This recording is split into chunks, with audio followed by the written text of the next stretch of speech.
You've probably seen that there's a potential recession coming. When a recession hits, businesses start making fewer sales, so they immediately start spending far less money on YouTube ads or on brand collaboration deals directly with YouTubers. Millions of small YouTubers rely just on ad revenue and brand sponsorships alone to survive. So if businesses decide to start spending on those two things, we're going to see millions of YouTubers lose their careers. Luckily, those aren't the only two ways that YouTubers can make money from their channels. To start, live streamers like Ludwig and Dr. Disrespect make most of their money on YouTube by asking their viewers to donate to them directly during their live streams. Also, some YouTubers ask their viewers to click the super thanks button below each video, which also sends viewers money directly to that YouTuber. So approaches like that, where YouTubers make money straight from their viewers, we'll refer to those as direct to audience ways of making money. I figured out that YouTubers using direct to audience ways of making money were the most likely to survive a recession, as even though marketing spend from big businesses might dry up,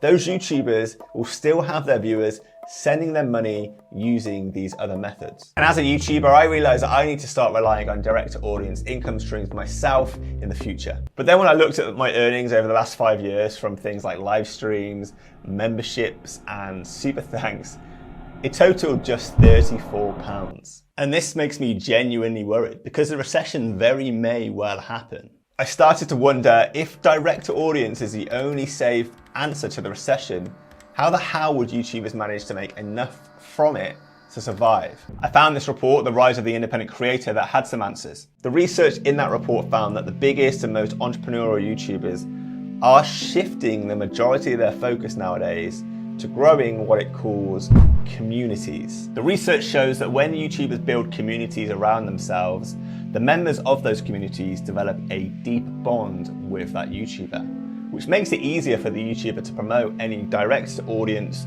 money-making methods they have to those members of the community. KSI, for example, has grown a community to over 2 million people on Reddit. And those community members go on to buy his music, his vodka, his new energy drink that he's made with Logan Paul, and anything else that he tries to sell to them. That's great if you're someone like KSI that has a team around you working 24/7 for you and building that community. But what can a solo creator like me do on my own to build up a community of potentially millions of members that ensures I earn enough money through the recession? Exploring further, I've installed a dynamic banner on my YouTube channel that updates as and when I get new subscribers, which gives my new subscribers a sense of community when they see that number going up on my channel. I can even add a subscriber count goal to my banner to give my subscribers a sense of purpose and drive to work towards something. I can make dynamic thumbnails too for each of the videos on my channel, which include numeric goals inside them, which make my viewers feel like they're part of a community that's working towards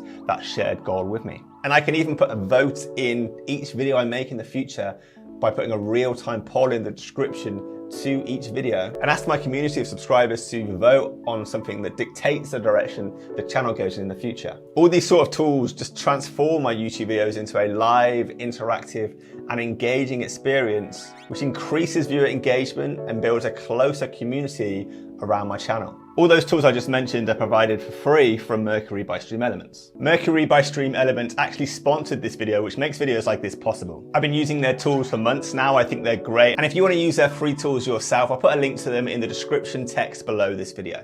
One last thing. On top of focusing on just building communities, there's another superpowered hack that the cleverest and most entrepreneurial YouTubers are doing to make even greater profits from direct to audience revenue streams. Here it is. Those YouTubers are building a community and they're placing that community behind a paywall. And they're charging their viewers a monthly subscription fee to join that community. So rather than the approach KSI has taken with free access to his Reddit community, the Sidemen have a paid community inside Sides Plus. And Logan Paul has his paid community, the Logang. By charging their members monthly to access that community, those YouTubers are guaranteed a consistent monthly income through a turbulent recession. That's why after doing all this research, I built my own membership area and I put my community for YouTubers who are money driven inside that membership space. Unfortunately, I feel smaller YouTubers are only going to realize that they need to be doing this stuff themselves after it's too late. But hopefully they see this video before then and start acting sooner rather than later. If you're a YouTuber and you get hit by the recession, you're going to need access to quick cash. I made this video to cover the quickest ways YouTubers can add an extra $1,000 into their YouTube channels, so you should watch that video next.